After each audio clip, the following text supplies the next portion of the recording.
రాజ్యాధికారం. అది కొందరికి వారసత్వం, మరికొందరికి వ్యూహం. కానీ ఒక సామాజిక వర్గానికి మాత్రం అది దశాబ్దాల కళ.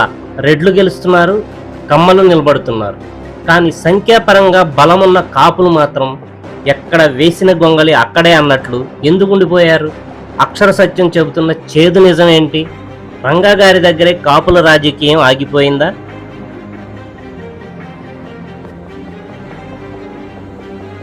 రెడ్డి సామాజిక వర్గాన్ని గమనించండి. నీలం సంజీవరెడ్డి, కాసు బ్రహ్మానందరెడ్డి లాంటి వారు పునాదులు వేశారు. సంజీవరెడ్డికి అన్యాయం జరిగిందని వాళ్ళు అక్కడే ఆగిపోలేదు. వైఎస్ రాజశేఖర రెడ్డి వచ్చారు, సామ్రాజ్యాన్ని నిర్మించారు. వైఎస్ఆర్ భయంకరమైన రీతిలో మరణించిన ఆయన సమాధి దగ్గరే ఉండిపోయి కాలాన్ని వృధా చేయలేదు. వెంటనే జగన్మోహన్ రెడ్డి వెనుక నడిచారు. అందుకే అధికారం పోయినా మళ్ళీ మళ్ళీ గెలుస్తూనే ఉన్నారు.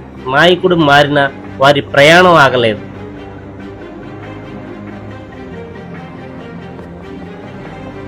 ఇక కమ్మ సామాజిక వర్గం విషయానికి వస్తే త్రిపురనేని, ఎన్జి రంగా లాంటి ఉద్దండల నుంచి ఎన్టీఆర్ వరకు ఎన్టీఆర్కి అవమానం జరిగినా, ఆయన మరణించిన కమ్మలు ఎన్టీఆర్ కోసమే రోధిస్తూ కూర్చోలేదు.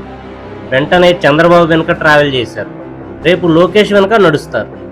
అందుకే వాళ్ళు ఓడినా గెలిచినట్లే. వారిలో ఆలోచన స్థిరత్వం ఉంది.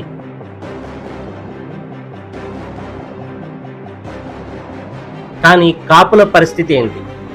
వంగవీటి రంగా గారు చనిపోయి దశాబ్దాలు గడిచినా నేటికి కాపులు రంగా గారి సమాధి వద్దనే ఆగిపోయారు.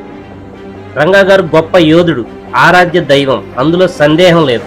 కానీ చనిపోయిన వారి గురించి రోధిస్తూ ఉన్నవారిని కాపాడుకోకపోతే రాజ్యాధికారం ఎలా వస్తుంది? రంగా గారి తర్వాత ఎందరో నేతలు వచ్చారు, విఫలమయ్యారు.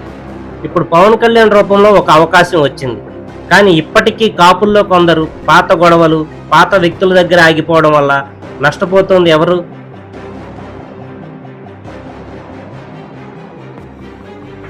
కాపులను కమ్మ ప్రభుత్వాలు, రెడ్డి ప్రభుత్వాలు మోసం చేస్తున్నాయి అనుకోవటం భ్రమ.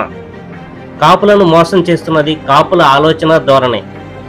కమ్మలతో కలవము, రెడ్లతో కలవము, బీసీలతో చేతులు కలపము, కేవలం ఉద్యమాలు మాత్రమే చేస్తామంటే అధికారం రాదు. రాజ్యాధికారం కావాలంటే వ్యూహం ఉండాలి, ఇతర వర్గాలతో కలిసే ఓర్పు ఉండాలి.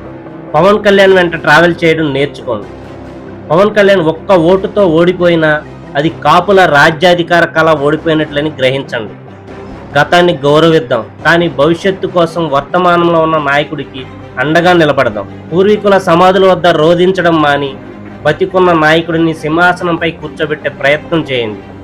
ఇది ఎవరిని కించపరచడానికి కాదు, మన వాళ్ళు మారాలి, రాజ్యాధికారం సాధించాలి అనే ఆవేదనతో చెబుతున్న అక్షర సత్యం. ఆలోచించండి, అడుగు ముందుకు వేయండి.